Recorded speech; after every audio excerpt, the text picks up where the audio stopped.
ಎಲ್ಲರಿಗೂ ನಮಸ್ಕಾರ. ವಿನ್ರಸ್ ಯೂಟ್ಯೂಬ್ ಚಾನೆಲ್ಗೆ ಸ್ವಾಗತ. ಹಾಗೆ ನಮ್ಮ ಚಾನೆಲನ್ನು ಸಬ್ಸ್ಕ್ರೈಬ್ ಮಾಡಿಕೊಂಡಿಲ್ಲ ಅಂದರೆ ಸಬ್ಸ್ಕ್ರೈಬ್ ಮಾಡಿಕೊಳ್ಳಿ.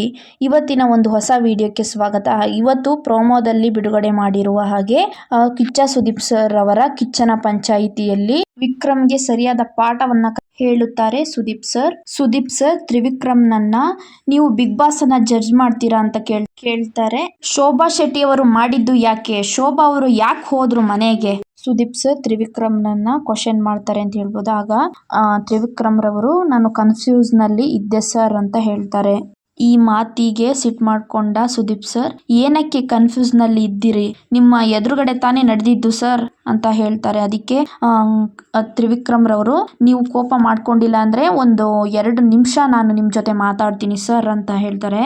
ನನಗೆ ಏನ್ ಮಾಡ್ಬೇಕು ಅಂತ ನನಗೆ ಗೊತ್ತು, ನನಗೆ ಏನ್ ಮಾಡ್ಬೇಕು ಅಂತ ನನಗೆ ಬಿಡ್ರಿ, ನಾನು ನಿಮ್ಮನ್ನ ಕೇಳ್ಬಿಟ್ಟು ನಾನೇನಾರು ಮಾಡ್ಬೇಕಾ ಅಂತ ಸುದೀಪ್ ಸರ್ ಹೇಳ್ತಾರೆ. ಅದಕ್ಕೆ ತ್ರಿವಿಕ್ರಮ್ ರವರು ಆನ್ಸರ್ ಮಾಡ್ತಾರೆ, ನಿಮ್ ಮುಂದೆ ತಲೆ ತಗ್ಸೋಕೆ ನನಗೇನು ಏನಿಲ್ಲ ಅಣ್ಣ, ನನಗೇನು ಬೇಜಾರ ಏನಿಲ್ಲ ಅಣ್ಣ, ನಾನು ನಿಮ್ಮ ಮುಂದೆ ನಾನು ತಲೆ ತಗ್ಸ್ತೀನಿ ಅಂತ ಹೇಳ್ತಾರೆ.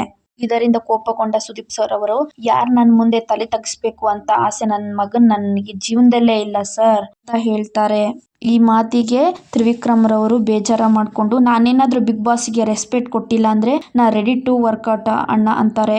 ಅದಕ್ಕೆ ವಿಕ್ರಮ್ ಹೇಳಿದ ಮಾತಿಗೆ ಸುದೀಪ್ ಸರ್ ಅವರು, ಬಿಗ್ ಬಾಸ್ಗೆ ರೆಸ್ಪೆಕ್ಟ್ ಕೊಟ್ಟಿಲ್ಲ ಅಂತಲ್ಲ, ರೆಸ್ಪೆಕ್ಟ್ ಕೊಟ್ಟಿಲ್ಲ, ನೀವು ಬೇಜಾರಾಗಿದೆ ಅಂತ ಹೇಳ್ತಾರೆ. ಒಂದ್ ಲೆಕ್ಕದಲ್ಲಿ ನೋಡೋದಾದ್ರೆ ತ್ರಿವಿಕ್ರಮ್ ರವರಿಗೆ ಸರಿಯಾದ ಕ್ಲಾಸ್ ಅನ್ನ ತಗೊಂಡಿದ್ದಾರೆ ಅಂತ ಹೇಳ್ಬೋದು.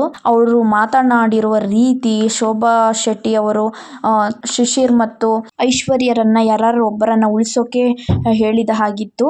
ಇದು ಮಾತನಾಡಿದ್ದು ಅವರು ತಪ್ಪು. ಬಟ್ ಮೋಕ್ಷಿತಾ ಬಗ್ಗೆ ಸಹ ಕೆಟ್ಟ ಪದಗಳನ್ನ ವಿಕ್ರಮ್ ರವರು ಬಳಸಿರೋದು ಸಹ ತಪ್ಪು ಅನಿಸ್ತು. ಅವ್ರು ಅದನ್ನ ಸಮ ಮಾಡ್ಕೊಳಕ್ಕೋಸ್ಕರ ಈ ತರ ಮಾತುಗಳನ್ನ ಆಡಿದ್ದಾರೆ ಅಂತ ನನಗನ್ನಿಸ್ತು. ಯಾವುದೇ ಬಿಗ್ ಬಾಸ್ ನಲ್ಲಿ ಹೆಣ್ಮಕ್ಳಾಗಿ ಒಂದು ಕೆಟ್ಟ ಪದಗಳನ್ನ ಬಳಸಲೇಬಾರ್ದು. ಎಷ್ಟೋ ಜನ ಅದನ್ನ ನೋಡ್ತಿರ್ತಾರೆ.